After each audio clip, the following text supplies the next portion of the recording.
हाय, मैं श्रद्धांजलि सिंह। हम लोग पढ़ रहे थे अलंकार। अलंकार में हम लोग शब्दालंकार के भेद पढ़ लिए थे। अर्थालंकार पढ़े। अर्थालंकार में पढ़े हैं उपमा, रूपक, प्रतीप अलंकार। और आज पढ़ेंगे उत्प्रेक्षालंकार, भ्रांतिमान, संदेह और मानवीकरण अलंकार। आइए देखते हैं, उत्प्रेक्षालंकार से शुरू करते हैं। उत्प्रेक्षालंकार किसे कहते हैं? देखते हैं। उत्प्रेक्षा अलंकार यानी कि संभावना मूलक अलंकार, या कह सकते हैं कि इसमें संभावना जताई जाती हो लेकिन 100% निश्चित नहीं है। संभावना होती है परंतु श्योर नहीं होता है, 100% इसकी उम्मीद नहीं होती है। वहाँ पे क्या होता है? उत्प्रेक्षा अलंकार होता है। अब देखते हैं, उत्प्रेक्षा अलंकार में भी उपमान होते हैं। और उपमान कितने प्रकार के होते हैं? 2 प्रकार के होते हैं। एक पारंपरिक उपमान होते हैं, जैसा कि हम लोग उपमा अलंकार में पढ़े थे कि उपमेय उपमान। पारंपरिक का मतलब जो उस पहले से हर से सर्वमान्य है। जैसे चंद्रमा हो गया, सूर्य हो गया, कमल हो गया, मृग हो गया आदि। ये सब क्या है? ये लोग क्या है? पारंपरिक उपमान। और कुछ उपमान क्या होते हैं? कवि अपने द्वारा मान लेता है, उपमा देता है कवि कविताओं में या पदों में। अपने क्या करता है, कुछ चीज़ों की उपमा देता है, वो खुद से वो दर्शाया गया अलग से होता है, वो पारंपरिक से भिन्न होता है। तो कवि इस उपमान को लेकर 100% निश्चित नहीं होता है, पर उसे लगता है कि ऐसा भी हो सकता है। तो वहाँ पे भी क्या होता है? उत्प्रेक्षा अलंकार होता है। आइए परिभाषा देख लेते हैं। जहाँ उपमेय में उपमान की संभावना पाई जाए वहाँ उत्प्रेक्षा अलंकार होता है। श्योरिटी नहीं होती है लेकिन संभावना होती है। नोट में देख लेते हैं। एक तो ये डेफिनेशन हो गया, लेकिन सबसे ज़्यादा पहचान इसकी सबसे अच्छी क्या होती है? 99% चांसेज होते हैं कि उत्प्रेक्षा अलंकार में प्रायः जनु मनु जनहु मनहु जानु मानो जैसे मानो आदि शब्द आते हैं। आप जितने भी एग्जाम्पल देखेंगे उसमें 99% चांसेस बनते हैं कि उनमें से ये शब्द जरूर आते हैं उनमें। जैसे जनहु मनहु, बीच में उसके पद्य काव्य में क्या रहेगा? बीच में रहेगा पदों में जनहु मनहु। ऐसा प्रतीत होता है, जैसे लगता है, मानो, जानो, मतलब कि श्योरिटी नहीं है लेकिन होने की संभावना व्यक्त होती है। ऐसे शब्द, ये शब्द आते हैं। जहाँ पे भी जनहु मनहु जानो मानो जैसे शब्द, जैसे आदि ये शब्द आ जाते हैं, वहाँ पे उत्प्रेक्षा अलंकार होता है। अब एग्जाम्पल देख लेते हैं। जैसे सोहत ओढ़े पीत पटु श्याम सलोने गात, मनहु नीलमणि शैल पर आतप परियो प्रभात। यहाँ पे नीलमणि क्या है? उपमान है। और परियो प्रभात ये क्या है? ये भी उपमान है। और सबसे बड़ी चीज़ की ये देख लेते हैं कि जनहु मनहु ये शब्द आए हैं कि नहीं। तो सोहत ओढ़े पीत पटु श्याम सलोने गात मनहु नीलमणि शैल पर। यहाँ पे क्या है? मनहु शब्द आ गया है कि मानो कि नीलमणि शैल पर आतप परियो प्रभात। मनहु शब्द आ गया तो पहले ही पहचान लीजिए क्या हो गया? उत्प्रेक्षा अलंकार। ऐसे ही आगे देखते हैं। बढ़त ताड़ के पेड़, बढ़त ताड़ को पेड़ यह मनु चूमन आकाश। संभावना यहाँ पे भी व्यक्त की जा रही है। बढ़त ताड़ के पेड़ यह, मतलब ताड़ का पेड़ ऐसा बढ़ रहा है जैसे मानो जैसे आकाश चूम ले। तो यहाँ पे भी मनु शब्द आया है या मनु, तो क्या हो जाएगा? उत्प्रेक्षा अलंकार। आगे दूसरा एग्जाम्पल देख लेते हैं। राम सप्रेम पुलकी उर लावा परम रंक जनु पारस पावा। अब हम कहे थे कि जनु, यहाँ भी क्या है? जनु। यहाँ पे क्या है? पारस क्या है? एक प्रकार का बहुमूल्य पत्थर है। पारस एक प्रकार का बहुमूल्य मोती या पत्थर होता है।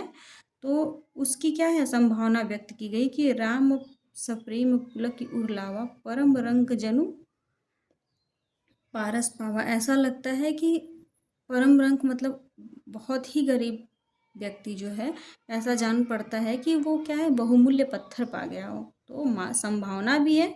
और दूसरा क्या है? यहाँ पे जनु शब्द है, तो क्या हो गया? उत्प्रेक्षा अलंकार। ऐसे ही ऋषिन गौरी देखी तह कैसी मूरत मंत्र तपस्या जैसी। यहाँ पे जैसी या जैसा या मानो, आ गया तो क्या हो गया कि ऋषि न गौरी देखी तह कैसी, मूरत मंत्र तपस्या जैसी। पार्वती जी को यहाँ पे गौरी कहा गया है कि उन यहाँ पे क्या है, जैसी शब्द आ गया। और यहाँ पे भी ऋषि न गौरी देखी तह कैसी, यानी कि पार्वती जी को वो वैसे ही देखेगा जैसा मूरत मंत्र तपस्या जैसी, जिसकी तपस्या जैसी हो। यहाँ पे भी क्या है, संभावना व्यक्त की गई है। यहाँ पे क्या हो गया, उत्प्रेक्षा अलंकार। ये देखते हैं विभावना। अब उत्प्रेक्षा में क्या हो गया, सबसे अच्छा तरीका है कि याद कर लीजिए कि मनहु जनहु मानो जानो, जैसा ऐसे शब्द आते हैं तो क्या हो जाएगा, वहाँ पे उत्प्रेक्षा अलंकार हो जाएगा। अब आइए देख लेते हैं विभावना अलंकार। विभावना किसे कहते हैं? वि मतलब बिना या विशिष्ट, वि मतलब बिना विशिष्ट या भाव या मतलब कारण के, ना मतलब नहीं। मतलब विभावना अलंकार का सीधा सा मतलब है कि जहाँ बिना किसी कारण के कार्य का होना पाया जाए, अर्थात कारण नहीं है फिर भी वो कार्य हो रहा है, तो वहाँ पे क्या होता है, विभावना अलंकार। देख लेते हैं परिभाषा। जहाँ किसी कार्य के विशिष्ट कारण या मुख्य कारण के अभाव में भी कार्य होता है, वहाँ क्या होता है, विभावना अलंकार। अब नोट में देख लेते हैं, विभावना अलंकार में जहाँ एक और कारण का निषेध होता है, मतलब कि कारण है नहीं करने का, जो कारण है या जिसके चलते कार्य हो रहा है वही चीज़ का, उसी चीज़ का अभाव है। निषेध मतलब उसी चीज़ का अभाव है। और वहीं तुरंत क्या दर्शाया जाता है कि दूसरी ओर कार्य होता दिखाया जाता है, तो वहाँ पे क्या होता है, विभावना अलंकार होता है। उदाहरण देख लेते हैं। बिनु पग चलै सुनै बिनु काना, कर बिनु काम करे विधि नाना, आनन रहित सकल रस भोगी, बिनु वाणी वक्ता बड़ जोगी। अब यहाँ है कि बिनु पग चले सुने बिनु काना, मतलब बिना पैर के चलने का कार्य हो रहा है। सुने बिनु काना, कान नहीं है, कान नहीं है फिर भी सुनने का कार्य हो रहा है। कर बिनु काम करे विधि नाना, कर बिनु मतलब हाथ नहीं होते हुए भी उन्हें हुए भी विभिन्न प्रकार के काम हो रहे हैं। आनन रहित सकल रस भोगी, बिनु वाणी वक्ता बड़ जोगी। अब बिना वाणी मतलब बिना वाणी के क्या है, वक्ता बढ़ना। अतः व्याख्या देख लेते हैं। अतः बिना पैर के चलना, बिना कान का सुनना, बिना हाथ के कार्य करना आदि। अतः ये सब कार्य ईश्वर की कृपा से हो रहे हैं। इसमें कारण क्या है, पैर जो नहीं है। सुनने में कारण क्या होगा, सुनने के लिए क्या चाहिए, कान, वो नहीं है फिर भी सुनने का कार्य हो रहा है।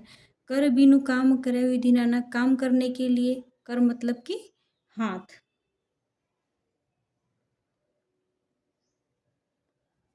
नहीं है फिर भी कार्य हो रहे हैं। आनंद सहित सकल रस भोगी, बिनु वाणी वक्ता बड़ जोगी। वाणी मतलब जुबान का होना, नहीं है फिर भी वक्ता बनना। ये इसलिए यहाँ पे क्या हो गया, मतलब कारण जिन चीज़ों से जो होना है वो है ही नहीं, फिर भी वो कार्य हो रहा है, तो वहाँ पे विभावना अलंकार होगा। ऐसे नाच अचानक ही उठे, बिन पावस बन मोर। अचानक मतलब कि एकाएक, नाच अचानक ही उठे, बिन पावस बन मोर मतलब वन में मोर का बिना बादल के आए, बिना वर्षा के हुए ही मोर का नाचना। जैसे कि जब बादल आते हैं, बादल घिरता है या वर्षा होने वाली होती है, हो रही होती है, तब मोर नाचता है। लेकिन वर्षा होने का कारण नहीं हो रहा है, मोर ऐसे ही नाचने लगी, तो वहाँ पे क्या होगा, विभावना अलंकार। जैसे नाच अचानक ही उठे, एकाएक मोर नाचने लगी, बिन पावस बन मोर, बिना वर्षा के ही मोर का नाचना। जबकि मोर के नाचने का मुख्य कारण क्या होता है, बादल का घिरना। वैसे ही देख लेते हैं। चरण कमल बंधो हरिराई, जाकी कृपा पंगु गिरि लंघो, अंधे को सब कुछ दर्शाई। अब यहाँ पे क्या है कि कहा गया है कि अंधे अंधे व्यक्ति को सब कुछ दर्शाना, मतलब दिखाई देना, दिखाई देना हो गया। और अंधा मतलब बिना आँख के।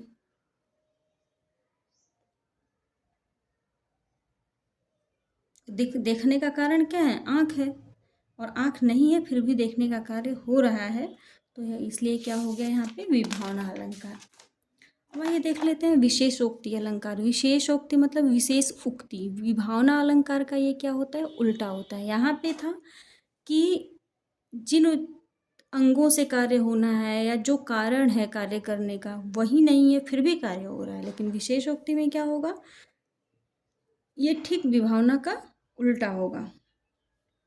यहाँ पे कारण रहते हुए भी कार्य नहीं होता है। मतलब कि जैसे उसमें था कि बिनु पग चलें, अब वहाँ पे पैर है तो भी न चलना विशेषोक्ति हो जाएगा।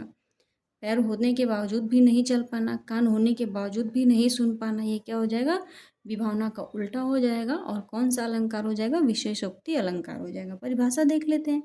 जब कारण रहते हुए भी कार्य नहीं होता है तो वहाँ क्या होता है, विशेषोक्ति अलंकार होता है। जैसे जल बिच मीन पियासी, मोहे सुनी सुनी आवे हाँसी। मीन मतलब होता है मछली, मीन मतलब होता है मछली।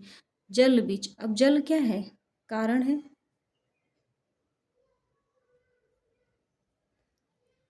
तो जल के बीच में मतलब पानी के बीच में मछली प्यासी है, मोहे सुनी सुनी आवे हाँसी की। ऐसा कैसे हो सकता है कि पानी के बीच में मछली प्यासी हो, मतलब मछली पानी में रहती है और पानी है, पानी मौजूद है, फिर भी वो प्यासी बताया गया है। तो इसका क्या है कि कारण है फिर भी कार्य नहीं हो रहा है, तो विशेषोक्ति हो गया। यहाँ पानी में होते हुए भी मछली को प्यासी बताया गया है, इसलिए विशेषोक्ति अलंकार होगा। अब जैसे है फूल ही फल ही न बेत, जदपि सुधा बरसहि जलद, मूरख हृदय न चेत, जो गुरु मिले बिसंचिसम। अब दिया है कि फूल ही फल ही न बेत, बेत कुछ भी हो जाए फूल फल नहीं सकता। यद्यपि सुधा बरस ही जलद, यदि बादल अमृत भी बरस दे, अमृत की भी वर्षा कर दे, तब भी फूल ही फल ही न बेत, बेत जो है वो फूल फल नहीं दे सकता। तो यहाँ पे क्या है, फूल ही फल ही न बेत, बारिश हो रही है फिर भी कार्य नहीं हो रहा है। मूरख हृदय न चेत, जो गुरु मिले बिसंचिसम। अब मूरख हृदय जो है उसमें चेतना नहीं हो सकती, गुरु क्या है, कारण है, मिले विसंचिसम। ब्रह्मा के समान भी गुरु मिल जाए तो भी मूर्ख हृदय में क्या है, सचेतना नहीं आ सकती, चेत नहीं आ सकता है। यहाँ पे क्या है, कारण भी है फिर भी कार्य नहीं होने की संभावना है, तो विशेषोक्ति अलंकार हो जाएगा। अब आइए मानवीकरण। मानवीकरण में क्या होता है कि जैसे किसी निर्जीव वस्तु को या जो मनुष्य नहीं है उसको मानव जैसा कार्य करते दर्शाना ही मानवीकरण कहलाता है। इंग्लिश में होता है ये पर्सोनिफिकेशन। जैसे हो उसमें एक एग्जाम्पल है कि डेथ लेज हिज आईसी हैंड, तो अब डेथ को क्या बताया गया है, डेथ को आईसी हैंड मनुष्य की तरह कार्य करते बताया गया, तो वहाँ पे वो क्या है, पर्सोनिफिकेशन, उसी को कहते हैं हिंदी मानवीकरण। जैसे मानव जैसा कार्य करते हुए किसी अन्य वस्तु को दिखाना, वो या तो नॉन लिविंग हो सकता है, मतलब निर्जीव वस्तु हो सकती है, या मानव को छोड़ के कोई सजीव भी हो सकता है, परंतु वो मानव जैसा कार्य दर्शा रहा हो। मानवी मतलब मानव, करण मतलब बनना या करना, मानव जैसा व्यवहार करता जहाँ पे दर्शाया जाता है वहाँ पे मानवीकरण होता है। मानवीकरण मतलब अमानव को मानव जैसा बनाना या मानव के जैसा कार्य करते दिखाना, मनुष्य के अतिरिक्त, मनुष्य ना हो, मनुष्य के अतिरिक्त। परिभाषा देख लेते हैं। जब किसी अमानव को मानव जैसे क्रियाकलाप करते दिखाया जाए तो वहाँ मानवीकरण अलंकार होता है। जैसे अमानव यानी कि निर्जीव को भी सजीव जैसे, मनुष्य जैसे कार्य करते दिखाया जाता है, वहाँ पे क्या होता है, मानवीकरण अलंकार होता है। फूल हंसे कलियाँ मुस्काई, एग्जाम्पल देख लेते हैं। फूल हंसे कलियाँ मुस्काई, अब फूल क्या है, फूल खिलता है ना कि हंसता है। कलियाँ मुस्काई, फूल हंसे कलियाँ मुस्काई, ये क्या है, अमानव है, और फूल भी क्या है, अमानव है। लेकिन हंसने का कार्य कौन करता है, मानव करता है। तो फूल में फूल को कैसा दर्शाया गया है कि हंसने का काम कर रहे हैं, मतलब मनुष्य जैसा काम कर रहे हैं। जो कलियां मुस्काई, मुस्काने का काम कौन करता है, मनुष्य करता है। तो कलियों को, फूल की कलियों को क्या बताया गया कि मुस्काई, ये भी क्या है, मानव जैसा कार्य कर रही हैं, जबकि ये अमानव हैं, यानी कि मानव मनुष्य नहीं हैं, और मनुष्य न होते हुए भी मनुष्य जैसे कार्य करने का दर्शा रही हैं, तो इसलिए यहाँ पे क्या हुआ, मानवीकरण। जगी वनस्पतियाँ अलसाई। अब देखिए वनस्पतियाँ क्या है, ये भी अमानवीय तत्व है, अमानवीय तत्व है। और क्या है, जगी, जगने का कार्य कौन करता है, मनुष्य, मनुष्य जगता है, प्राणी जगता है।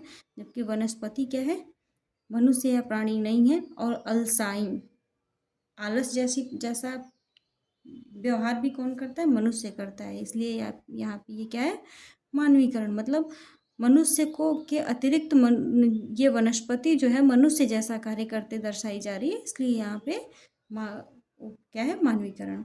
मुंह धोती शीतल जल से, ऐसा प्रतीत होता है कि वनस्पतियां ठंडे पानी से, ठंडे जल से मुंह धुल रही हैं। तो ये सभी क्या है, ऐसा प्रतीत होता है कि ये मनुष्य जैसा कार्य कर रही हैं। हंसना, मुस्काना, जगना, अलसाना, मुंह धोना, ये सब क्या है, आदि, ये सब जो है मानवीकरण अलंकार को दर्शाता है। ये मानव के गुण व फूल व कलियों अमानव में दिखाए जाने के कारण मानवीय अलंकार है। आगे देख लेते हैं एक और एग्जाम्पल। दिवसावसान का समय मेघ में आसमान से उतर रही थी, वह संध्या सुंदरी परी सी धीरे धीरे। अब दिया है दिवसावसान का समय, मतलब सांझ के समय, मेघ में आसमान से मतलब घिरे हुए बादल से उतर रही थी। उतरने का, चलने का कार्य कौन कर, उतरना का कार्य कौन कर सकता है, मनुष्य कर सकता है। वह संध्या, अब संध्या क्या है, अमानवीय है, अमानव है, मतलब एक कल्पना है। सुंदरी सी परी धीरे धीरे, अब परी को क्या बताया गया, सुंदरी सी परी धीरे धीरे। परी से तुलना किया गया है संध्या का, संध्या को परी बताया गया है। परी क्या है, मानवीय लक्षण है, और संध्या क्या है, अमानवीय। यहाँ संध्या यानी अमानव को परी, मानव के समान दिखाने के कारण यहाँ मानवीय अलंकार है। अब आइए देख लेते हैं, आगे पढ़ेंगे भ्रांतिमान और संदेह। तो पहले देख लेते हैं कि भ्रांतिमान और संदेह में अंतर क्या होता है। ऐसे तो जनरली हम जानते हैं कि दोनों में कन्फ्यूज़न होता है, दोनों में भ्रांति का मतलब भी वही होता है कि कन्फ्यूज़न, डाउटफुल हो, क्लियर ना हो, और संदेह का मतलब भी, लेकिन दोनों अलग अलग अलंकार हैं, दोनों में कुछ तो भिन्नता होगी। तो आइए देखते हैं कि भ्रांतिमान और संदेह में अंतर क्या होता है। भ्रम एवं संदेह में अंतर, इन दोनों में क्या होता है, एक मूल वस्तु होती है और एक कल्पित वस्तु होती है। मान लेते हैं मूल वस्तु रस्सी को और कल्पित वस्तु सांप को। अब ये पहले स्टेटमेंट मूल वस्तु रस्सी के हिसाब से देख लेते हैं। हम रस्सी को सांप मान लेंगे और कूद जाएंगे या भाग जाएंगे, पीछे हट जाएंगे, मतलब उस पर कोई प्रतिक्रिया व्यक्त करेंगे। मूल वस्तु को झटके से देखे और रस्सी समझ बैठे, रस्सी मान लिए, सॉरी, मूल वस्तु रस्सी को क्या किए, झटके में देखे और सांप समझ लिए, और उसको देख के कोई प्रतिक्रिया व्यक्त कीजिए, जैसे डर गए, डर के कूद पड़ना, भाग जाना, पीछे हट जाना, तो वो क्या, वहाँ पे क्या हो जाएगा, भ्रांति हो जाएगी। और हम सांप और रस्सी के मध्य संदेह की स्थिति में होंगे, जैसे यही नहीं समझ पा रहे हैं कि रस्सी को देख के ये रस्सी है कि सांप है, क्लियर नहीं कर पा रहे हैं कि सांप है कि रस्सी है, तो वहाँ पे क्या हो जाएगा, संदेह। जैसे सांप या रस्सी है, सांप है या रस्सी है या सांप है, तो वहाँ पे क्या हो जाएगा, संदेह। कहने का मतलब कि अगर किसी वस्तु को कोई दूसरी वस्तु समझ लेना, किसी मूल वस्तु को कोई उसके जैसी किसी दूसरी आकृति में को समझ लेना, और समझ के उस पर कोई रिएक्ट कर देना, प्रतिक्रिया व्यक्त कर देना, क्या हो जाता है, भ्रांति होता है। जबकि ये कन्फ्यूजन अंत तक बने रहना, ये संदेह अंत तक बने रहना कि है ये क्या, दोनों में अंतर ही नहीं स्पष्ट कर पाना, ये है या ये है, ये है या ये है, तो वहाँ पे संदेह होता है। स्थिति पहले में देख लेते हैं इसी बात को फिर से। समानता क्या है, दोनों में मूल वस्तु रस्सी में समान आकृति के आधार पर सांप की कल्पना की गई। दोनों में मूल वस्तु क्या है, रस्सी है, और रस्सी और सांप का की आकृति समान है, इसलिए सांप की कल्पना की गई है। लेकिन एक में सांप मान के तुरंत प्रतिक्रिया दे दिया गया है, और दूसरे में क्या है, उसको सांप माना नहीं गया है, अभी भ्रम है कि सांप है कि रस्सी है। देख लेते हैं, रस्सी को सांप मान लिया गया पहली स्थिति में, तो क्या हुआ, पीछे हट जाना, भाग जाना, कूद पड़ना, तो वहाँ पे क्या हो गया, भ्रांति हो गई। मतलब रिएक्ट कर दिए, प्रतिक्रिया कर दिए तो भ्रांति हुई। और रस्सी और सांप के मध्य संदेह बने रहना कि वो सब सांप है कि रस्सी, और कोई रिएक्शन न देना, कोई प्रतिक्रिया नहीं देना, क्या हो जाएगा? संदेह हो जाएगा।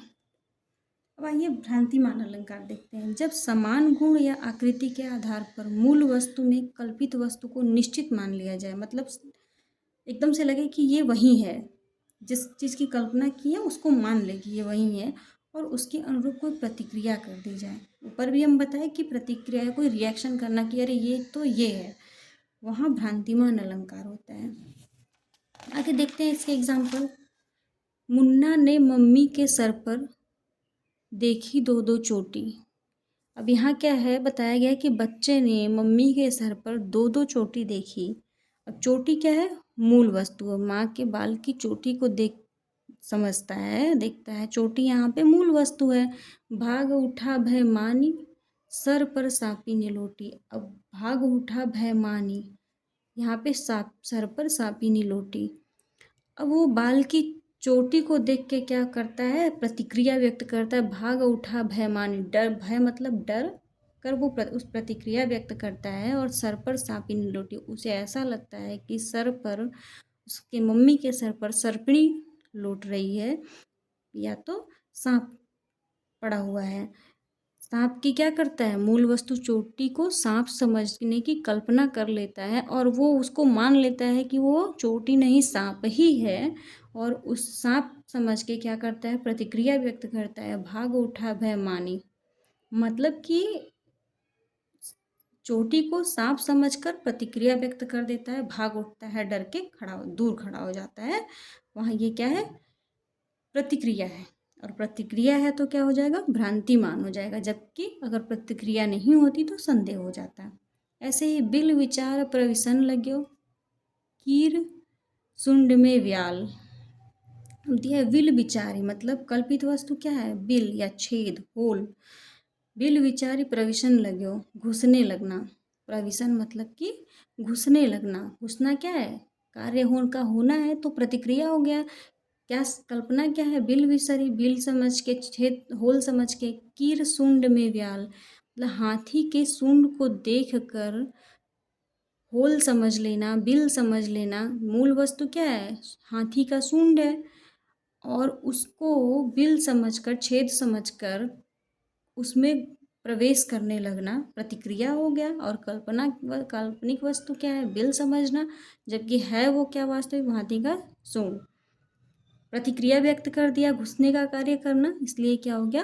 भ्रांतिमान हो गया। मतलब कि इसको दूसरी वस्तु समझ लेना, ना कि भ्रम अभी है, डायरेक्टली मान लेता है कि ये वही वस्तु है, बिल ही है। कट्यो ताही ईख भ्रम, लियो उठाए उताल। अब दिया है कि कट्यो ताही ईख भ्रम, वही ईख जो है कल्पित वस्तु, अब हाथी क्या है? ईख समझ लेती है। कट्यो ताही, उसे, ताही मतलब उसे, सांप जो उसमें घुसने लगता है उसको क्या समझता है ये? सांप यहाँ पे मूल वस्तु है, सांप को ईख समझकर ऊपर उठा लेता है, और वो कट्यो ताही, वो काटने का क्या करता है? प्रतिक्रिया व्यक्त करता है। ऐसे ही अब इसलिए भ्रांतिमान हो गया। क्या है? मूल वस्तु को कल्पित वस्तु समझकर और कल्पित के जैसे के लिए क्रिया कर दिया, घुसने का। ऐसे ही क्या है? ताही में सांप को मूल समझ के, मूल वस्तु है, और उसको कल्पित वस्तु ईख समझ के क्या करना? उठा लेना है, खाने लगना। ऐसे पाए महावर देन को, नाइन बैठी आए, पुनि पुनि जनी जानी महावरी, एड़ी भीड़ती जाए। पाए मतलब पाँव को, महावर देने मतलब महावर लगाने, रंगने के लिए, नाइन बैठी आए, नाइन आके बैठी है। पुनि पुनि जानी महावरी, और एड़ी को देखकर एड़ी भीड़ती जाए। एड़ी को देखकर, एड़ी के लाल रंग को देखकर वो क्या करती है? बार बार उसको रगड़ना शुरू करती है। तो कल्पित वस्तु क्या है? महावर लगा हुआ समझना। और मूल वस्तु क्या है? एड़ी, लाल रंग की एड़ी, एड़ियाँ लाल है, इसलिए वो उसे लगता है कि इसमें महावर लगा हुआ है, इसलिए यहाँ पे क्या हो गया? भ्रांतिमान अलंकार हो गया। अब आइए देखते हैं संदेह अलंकार। संदेह अलंकार की परिभाषा देख लेते हैं। यहाँ पे क्या है, प्रतिक्रिया हो जाता है और यहाँ पे प्रतिक्रिया नहीं होती है, संदेह अंत तक बना रहता है। वहाँ पे क्या होता है, संदेह अलंकार।